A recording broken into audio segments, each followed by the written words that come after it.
안녕하세요. 두배당 행복함의 김유대입니다. 자, 요번에는 정책론 저희가 한번 틀을 한번 탁 잡아보도록 하겠습니다. 틀을 잡은 다음에 이제 세부적인 내용 가면 되는데 요 한 페이지 내용 저랑 같이 깔끔하게 한번 정리해 보도록 하겠습니다.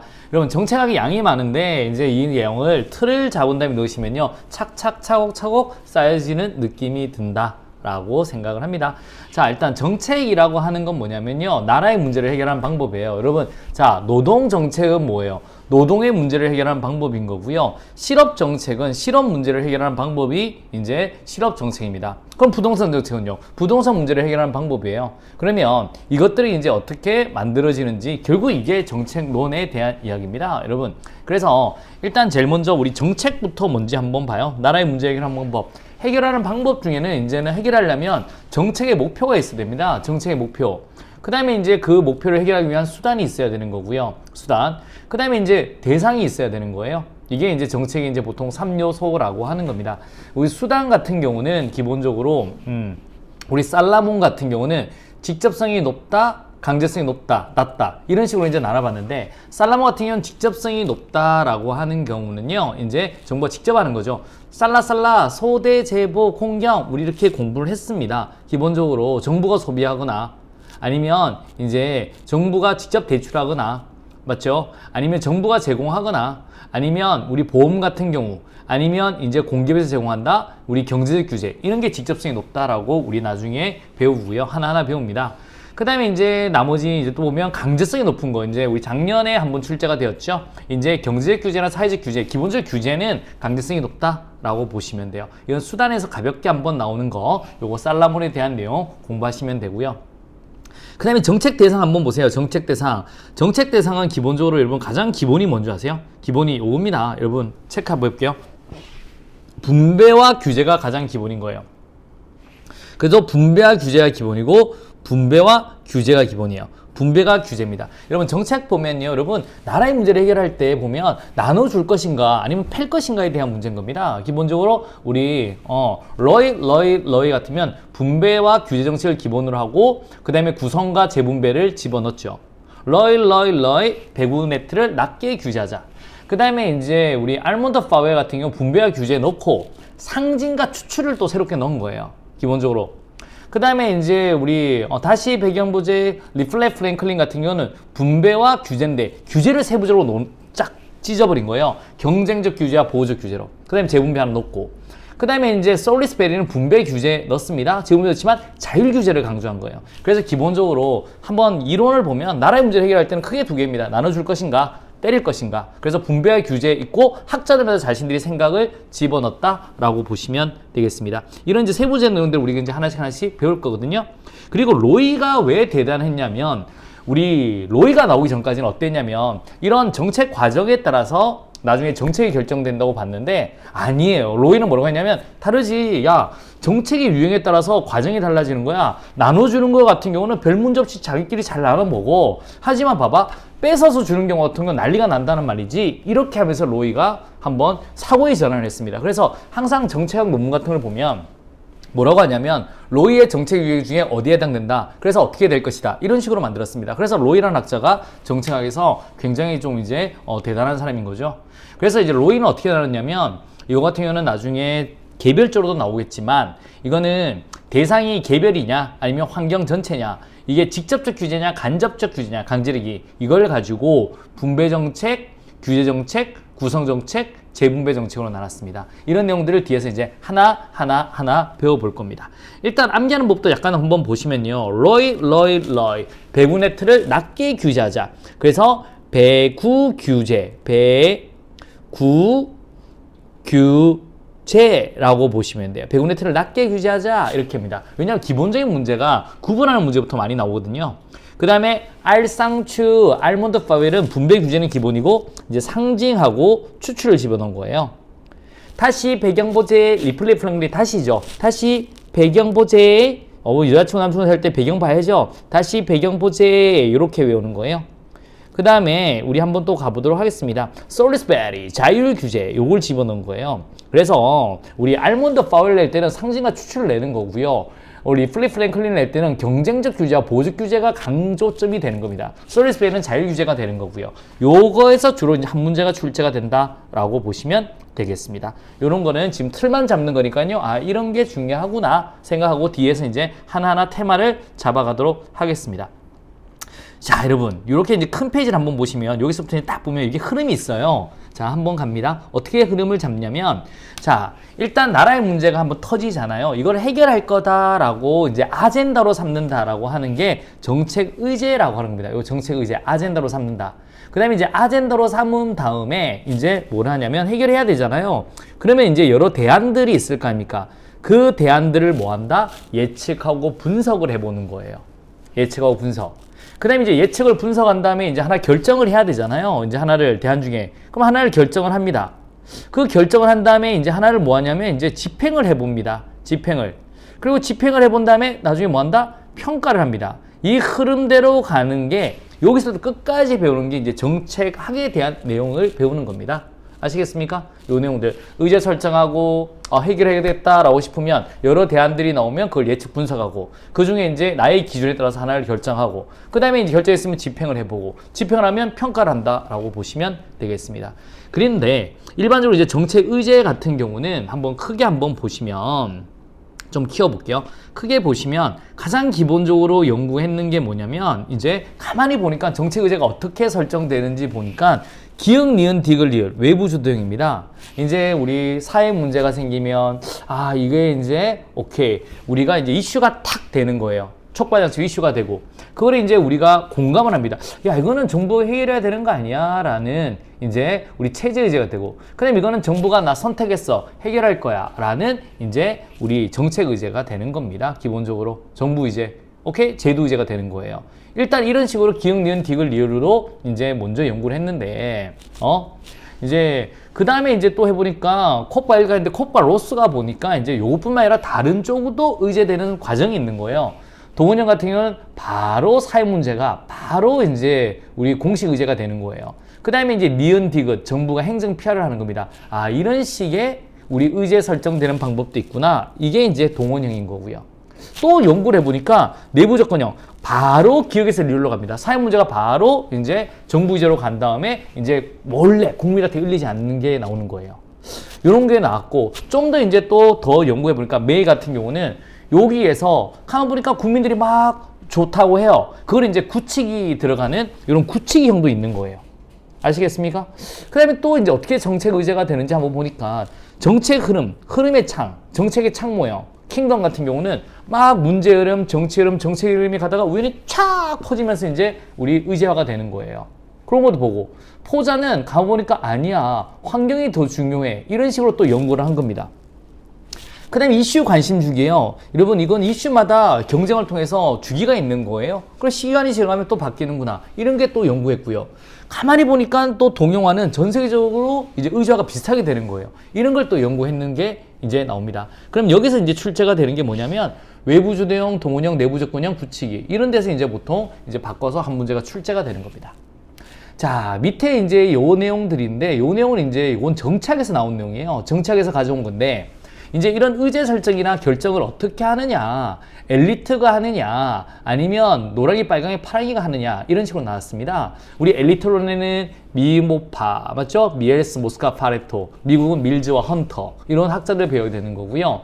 다원론은 아니야, 노랑이, 빨강이, 파랑이 벤틀리 탄다고 진짜로 벤틀리 트루먼이 이제 말하기는 우리 이익집단들에 따라서 목소리를 내니까 그들한테 표를 얻고자 싶어서 그들이 주도하는 걸 결정한다. 이렇게 나온 겁니다. 그 다음에 이제 우리 누가 나오냐면 신엘리트가 나옵니다. 신엘리트. 여기서 이제 우리 다원론을 반발하면서 신엘리트론이 나오는 거죠. 야, 뭔 소리 하는 거야. 너처럼 좋은 면만 보지 마. 이건 뒤에서 밟아버린 무의사결정이 있어. 라면서 신엘리트론이 나와요. 그 다음에 이 두 개를 섞었는 게 신다원론입니다. 신다원론. 얘는 그래 노랑이, 빨강이, 파랑이 경쟁 다 좋다고 생각을 하는데 기업가 집단의 특권을 인정해버립니다. 이건 누가 결정하느냐, 이런 누가 영향을 미치느냐를 또 하는 내용이 나오는 거고요. 이제 마르크스라는 말을 많이 들어봤죠. 마르크스는 뭐냐면 이거는 다 부르주아들이 결정하는 거야. 국가는 빨대일 뿐이야. 이렇게 말을 했는 거고, 배보주의 같은 경우는 뭐냐면 아니야, 다 국가가 결정하는 거야. 이렇게 나온 겁니다.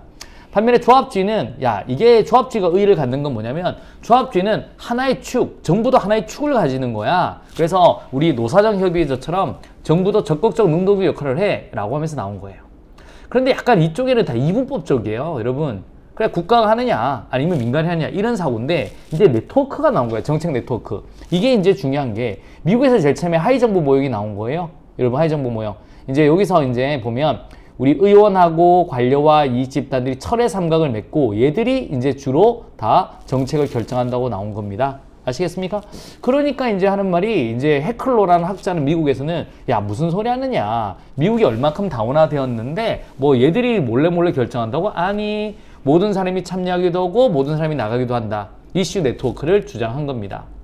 그러니까 이제 또 누가 나오냐면 이건 미국 쪽의 발전이죠. 60에서 70년대. 유럽 쪽에서 하는 말이 영국의 이제 로저스 같은 경우는 무슨 소리 하느냐. 주로 결정되는 게 어디서 결정되냐면 정당이나 의회에서 결정되잖아. 그래서 이 사각형이 나온 거예요. 자, 의원, 관료, 이익집단, 학자. 의원은 법을 만들 수 있죠. 그 다음에 관료 같은 경우는 집행을 할 수 있죠. 이익집단은 돈이 있죠. 학자는 전문성이 있죠. 이 사람들이 지속적인 관계를 맺고 여러분 그래서 결정을 하는 거야 라는 정책 공동체 모형을 가져온 겁니다. 그래서 우리 출제는 일반적으로 어디서 또 많이 되냐면 여기서 굉장히 많이 돼요. 이슈 네트워크와 정책 공동체의 비교 이 부분에서 굉장히 많이 나오는 겁니다. 그래서 우리 의제 설정 단계에서는 뭐가 중요하냐면 일단 이게 중요한 거고요. 1번 이게 굉장히 중요한 거고 그 다음에 2번 여기 정책 네트워크 굉장히 중요합니다. 삼각형, 동그라미, 네모 요거 머릿속에 딱 철저하게 집어 넣어 두셔야 됩니다. 포인트 두 번째 되겠습니다. 자, 이런 식으로 이제 의제가 설정됐다라고 할게요. 그 다음에 이제 우리가 예측 분석을 해야 되겠죠. 이거는 정책은 우리 문제를 해결한 거니까 환자가 병을 고친다고 생각하면 돼요. 제가 만약에 이제 몸이 아파요. 암이 걸렸어요. 그러면 이제 암을 치료한다고 결정했죠. 그러면 이제 치료하는 방법이 여러 가지 있을 거 아닙니까? 하나 같은 경우는 이제 뭐 수술을 한다. 하나는 기본적으로 항암 치료를 할 거다. 아니면 나는 이제 우리 산으로 갈 것인가? 아니면 한방 치료할 것인가? 이런 것들이 있잖아요. 그런 대안들을 이제 예측하고 분석을 해봐야 돼요. 예측하는 방법 같은 경우는 기본적으로 양적과 질적으로 할 수 있습니다. 양적은 숫자가 나오는 거예요. 예견은 인과관계가 명확한 거고, 투사 같은 경우는 과거 데이터를 기반으로 미래를 봐보는 거고, 질적 영역 연구는 추측은 데이터가 없어요. 그냥 전문가한테 물어봅니다. 어떻게 될까요? 거기서 이제 우리 델파이, 정책 델파이, 브레인스토밍, AHP 등등등이 있는 겁니다.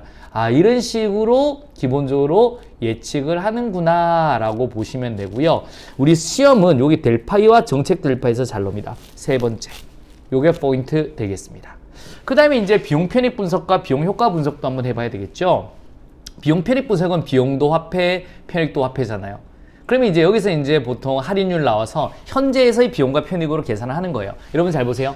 편익이 커야 될 것 같아요? 비용이 커야 될 것 같아요? 당연히 편익이 커야 되겠죠? 수은현재 가치가 0보다 크면 이거는 이제 실효성이 있는 거고, 편익을 비용으로 나눠봐요. 당연히 이제 편익이 더 커야 되겠죠? 그러면 1보다 클 때 얘들은 가치 있는 거예요. 근데 할인율을 모를 때는 이제 내부 수익률을 가야 돼요. 내부 수익률은 수년제 가치를 0으로 만들거나 편익 비용비가 1로 만드는 할인율을 구해요. 이게 높을수록 좋아요. 우리 내부 수익률을 다른 말로 생각하면 이게 투자 수익률로 보면 되거든요. 여러분 투자 수익률이 높을수록 좋아요? 낮을수록 좋아요? 높을수록 좋잖아요. 그 세부적인 내용은 뒤에서 또 이제 자세히 배우시면 될 거고요. 그 다음에 여러분 돈을 투자했어요. 자본 회수 기간이 길수록 좋아요? 짧을수록 좋아요? 짧을수록 좋다라고 하는 겁니다. 여기서 이제 또 한 번 정도가 출제가 된다. 근데 비용 효과 분석 같은 경우는 우리 비용 효과 분석 같은 경우는 얘 비용 같은 경우는 돈이에요. 효과 같은 경우는 돈이 아니란 말이죠. 그러니까 내가 1억 넣어서 도둑놈 한 놈을 잡았다. 이거는 남는지 안 남는지를 잘 몰라요. 아시겠습니까? 그런데 이런 걸 또 비교한다라고 하는 걸 머릿속에 한번 넣어두셔야 되고요. 비용 편익이 훨씬 또 잘 나옵니다. 비용 편익이. 요게 이제 포인트 네 번째 되겠습니다. 정책에서. 오케이? 이렇게 보시면 되겠습니다. 자, 이렇게까지 이제 분석하면 결정을 한번 해야 되겠죠? 결정. 자, 결정 갑니다. 출제는 결정에서 무조건 한 문제는 출제가 된다라고 보시면 되겠습니다. 자, 개인이 결정하는 방법과 집단이 결정하는 방법이 있습니다. 일단 개인부터 한번 가요. 여러분 합리 모형은 이거예요. 경작적 모형인데 엄마가 사과 제일 큰 거 사오래요. 그 이마트 가서 10박스가 있어요. 10박스가 바닥에 쫙 갑니다. 그 중에 제일 큰 걸 탁 고르는 게 합리 모형이에요. 이상적이죠? 현실성이 좀 떨어지죠. 만족 모형은 뭐냐면 사이먼처럼 여러분 사과 사러 갑니다. 그래 대충 1번 박스 대충 뒤적이고 3번 박스 대충 뒤적여요. 이 정도면 됐지 라고 간다라고 하는 게 만족 모형이에요. 점증 모형은 정치적 접근이에요. 사과 사러 가서 딸기 사러 갈 수 있어요. 차가 큰 거 사러 갔다가 세일하면 싼 거 살 수도 있는 겁니다. 목표 수단이 바뀔 수도 있는 거고요. 기존 플러스 알파다라고 보시면 돼요.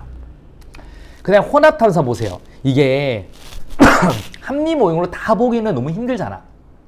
그리고 점증 모형으로 또 하기는 또 너무 좀 보수적이잖아요. 그래서 섞는 겁니다. 대충 딱 사과 사러 가요. 10박스 있으면 10박스를 대충 다 봅니다. 보고 3번 박스 괜찮은데 그 다음에 꼼꼼히 살펴봐요. 그래도 마음에 드는 거 없어. 그 다음에 다시 또 살펴봐요. 5번 박스 괜찮아. 꼼꼼히 살펴봅니다. 제일 큰 거 사고 고른다. 이런 방식이 혼합 탑사예요. 영어로는 믹스드 스캐닝이라고 생각하시면 돼요. 최종 모형은 직관을 활용합니다.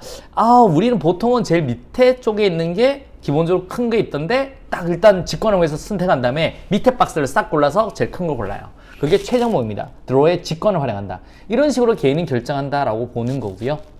자, 집단은 어떻게 결정하는데 이 개인의 만족 모형을 회사 모형으로 들고 온 겁니다. 회사 모형으로. 회사 모형. 회사는 완전 해결을 안 오네요. 완전 해결을 안 하면 옷 벗고 나가야 되는데 어느 정도 문제되지 않는 해결을 한다. 만족하면 그만한다. 준해결한다. 이런 거 보시면 되고요. 쓰레기통 모형은요. 현실성이 진짜 높아요. 우연히 결정되는 걸 설명하거든요. 문제 흐름이 돌아다닙니다. 해결책의 흐름이 돌아다닙니다. 선택기회가 돌아다닙니다. 참여자가 우연히 돌아다닙니다. 우연히 만나서 결정되는 거예요.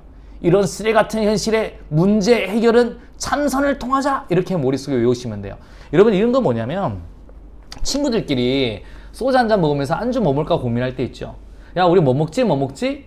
야 이 가게 많잖아. 아무거나 고르자. 막 우연히 막 이러다가 갑자기 지나가다가 만약에 치킨 냄새가 딱 나요. 그 다음에 TV에서는 이 치킨이 맛있대. 야 저거 먹을래? 콜. 이런 식으로 결정된다는 게 쓰레기통 모형입니다. 사이버네틱스 같은 경우는 저는 요즘에 겨울이 추워서 27도 맞추고 이제 히터 틀거든요. 이거는 27도보다 만약에 온도가 떨어지면 바람이 확 히터가 나와요. 높아지면 안 나옵니다. 낮아지면 확 나와요. 이런 식으로 의사결정을 여러 개를 보면 결정을 못 합니다. 굉장히 단순하게 해서 온도만 본다. 온도가 막 27도보다 떨어지면 바람을 쏜다. 높아지면 안 쏜다. 이런 식으로 결정하는 게 사이버네틱스입니다. 정책 딜레마 같은 경우는 이건 고대 쪽에서 이제 나왔던 이론인데요. 여러분, 이거는 이러지도 저러지도 못하는 상황을 말합니다. 그래서 이거는 한국의 행정 이론이 2개 정도가 보통 말합니다. 정책 딜레마나 시차 이론 쪽인데 이 정도는 가볍게 한번 정도 봐두시면 되고, 앨리스 모형이 굉장히 중요해요. 앨리스 모형이 뭐냐면 쿠바 미사일 사태를 가지고 이거를 일반화했는 이론인데 이게 시험 문제에 굉장히 또 중요합니다. 모델 1은 합리적 행위자 모형이에요. 그러니까 미국 같은 경우는 이때 케네디가 대통령이었거든요. 케네디는 어떤 식으로 결정하는지를 본 거고, 이때 모델 2 같은 경우는 이제 우리 조직가정 모형이에요. 요 하위 집단들이 해안을 봉쇄했는 해군 부대들이 어떤 결정을 하는지를 보는 거고, 모델 3이 관료정치 모형이에요. 이런 우리 뭐 외교부 장관, 국방부 장관 이런 친구들이 어떻게 결정하는지를 세 가지를 카메라를 3대 대고 보는 게 앨리스 모형입니다. 이게 시험 문제 잘 나오는 거고요. 그래서 한번 자세히 할 거고요. 그 다음에 이제 우리 결정을 의지는 방식으로 했죠. 그 다음에 뭘 해야 되는 거예요? 집행을 해야 됩니다. 집행을. 아시겠습니까? 집행을 할 때는 이제 기본적으로 밑에 삼각형부터 먼저 봐요. 전통적인 집행은 하향적이에요. 목표가 딱 정하면 요거 해라. 갑돌아 쌀 100석을 가지고 포구까지 걸어가서 포구에서 배를 타고 가서 우회전해서 내려서 2번째 골목 가서 이판서에 갖다 줘라. 이런 식으로 시켜서 하는 집행을 하향적이다, 전방향적이다, 고전적이다 말을 하는 겁니다. 근데 요즘 세상이 복잡해지잖아요. 야, 네가 가서 문제 해결하고 나한테 보고해. 선 해결 후 보고, 선조치 후 보고해라 라는 게 우리 상향적입니다. 현대적 후방향적. 왜? 세상이 빨리 바뀌고 복잡하거든요. 그 대표적인 학자들이 립스키, 버먼, 엘모 이런 학자들이다. 여기가 또 잘 나옵니다. 요게 이제 포인트. 저희들 한번 가시면 여기서 무조건 나오니까 여기 5번째 포인트, 6번째 포인트. 여기는 이제 7번째 포인트라고 보시면 돼요. 그런데 이제 우리 이런 하향적 연구하는 사람들이 가만히 보니까 이게 맞는 것 같거든. 그래서 섞는 게 정책 지지 연합 모형 되겠습니다. 요게 또 이제 요즘에 또 잘 나오는 부분 8번째 포인트 되겠습니다. 요거 삼각형에서 하향, 상향, 통합 모형 머릿속에 넣어두셔야 되고요. 그 다음에 이제 우리 집행자, 결정자와 집행자 유형을 가지고 나카무라 스무르드가 이렇게 고지협재관으로 나눠봤습니다. 고지협재관. 요것도 이제 좀 나오는 파트죠. 8번째 테마 되겠습니다. 자, 이렇게 적는 건 뒤에서 우리가 하나하나 되짚어 보도록 하겠습니다. 여러분 고전적 기술자형은 이거예요. 제가 결정자입니다. 여러분이 우리 집행자입니다. 갑돌아. 여러분 쌀 100석을 가지고 포구까지 걸어가서 포구에서 배를 타고 오른쪽 두 번째 가서 이판서에 갖다 줘라. 예 마님. 여러분은 고전적 기술 관료형입니다. 기술적 수단에 대한 재능만 가지는 거예요. 지시적 위임가형은 이거예요. 여러분 갑돌아. 채비를 끓여서 쌀 100석을 갖다 줘라. 그럼 예 마님 그래요. 그럼 여러분들은 이제 우리 같은 이런 우리 집행자들끼리 고민합니다. 너 갈 수 있니? 나갈 수 있니? 누구 갈 거니? 산으로 갈 거니? 배를 타고 갈 거니? 이런 행정적 재량까지 우리 수단에 대한 재량까지 가지는 걸 지시적 위임가형이라고 합니다. 협상자형은 갑돌아 쌀 100석을 갖다 줘라. 그러면 마님 안 됩니다. 저희들도 먹고 살아야 됩니다. 이런 식으로 하는 게 협상자형이에요. 그러니까 순순히 따르지는 않는다는 거지. 재량적 실험 가형에서 제일 중요한 거는 제가 추상적 목표를 정합니다. 코로나를 해결하겠습니다. 그 다음에 이제 나머지가 다 누가 결정하냐면 질병관리청장이 다 결정하는 거예요. 구체화를 시킨다. 그러니까 목표도 구체화하고 이런 수단도 한다. 이런 우리 집행자를 재량적 실험 가형이라고 합니다. 관료적 기업 가형 같은 경우는 보스, 제가 알아서 하겠습니다. 우리 집행자가 모든 결정을 하는 게 관료적 기업 가형입니다. 요거 구분하는 문제가 또 잘 나온다라고 보시면 되겠습니다. 이런 식으로 집행을 해요. 여러분 옛날에 이 집행은 중요했을까요? 안 중요했을까요? 하나도 안 중요했습니다. 오로지 결정이 중요하다고 봤는데 여러분 요즘에는 이제 집행도 중요해지는 거예요. 왜? 세상이 복잡해지니까 결정하고 집행하는 중간에 또 막 바뀌는 거예요. 그러니까 집행에 실패하는 경우가 굉장히 많이 나타났다라고 보시면 되겠습니다. 그래서 오늘날 이 집행도 중요하다라고 보시면 되겠고요. 자, 이제 집행을 하고 나서는 평가를 해봐야 되겠죠. 평가. 그러면 이제 평가를 먼저 이제 평가하기 전에 평가성 사정을 합니다. 그 다음에 정책 평가를 하고 이런 평가지를 다 모아서 메타 평가를 한번 해요. 이건 순서 가지고 한번 정리하는 건데 나중에 백종원의 골목식당의 사례를 들고 제가 설명을 한번 드리도록 하겠습니다. 근데 크게 막 엄청 중요한 건 아니고요. 그 다음에 이제 타당도. 이게 또 9번째죠. 굉장히 중요하죠. 요즘에 이 평가 파트가 특히 7급 문제에서 잘 나오고 우리들도 요즘 잘 나와요. 좀 어려운 파트라서 잘 놉니다. 이는 평가.